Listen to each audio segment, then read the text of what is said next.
S99 TV news municipal department లో పనిచేసే కొంతమంది ఐఏఎస్ అధికారులు బ్రోకర్గిరి చేస్తున్నారు. ముఖ్యమంత్రి కౌంటర్ల దగ్గర ఉండే బ్రోకర్లను కలిసి డబ్బులు కడితేనే ఐఏఎస్ అధికారులు పర్మిషన్లు ఇస్తున్నారు.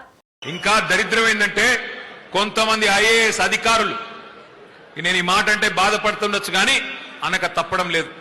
కొంతమంది ఐఏఎస్ అధికారులు మున్సిపల్ డిపార్ట్మెంట్ లో, నేను చెప్పేది ముఖ్యంగా ఐఏఎస్ అధికారులు బ్రోకర్గిరి చేస్తా ఉన్నారు.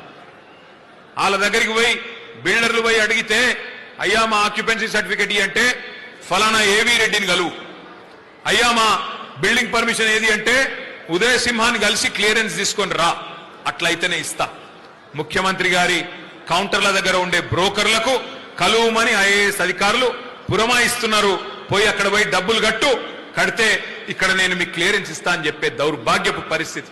ఇవాళ రాష్ట్రంలో ప్రభుత్వం నడుస్తలేదు, ఒక మాఫియా నడుస్తా ఉన్నది.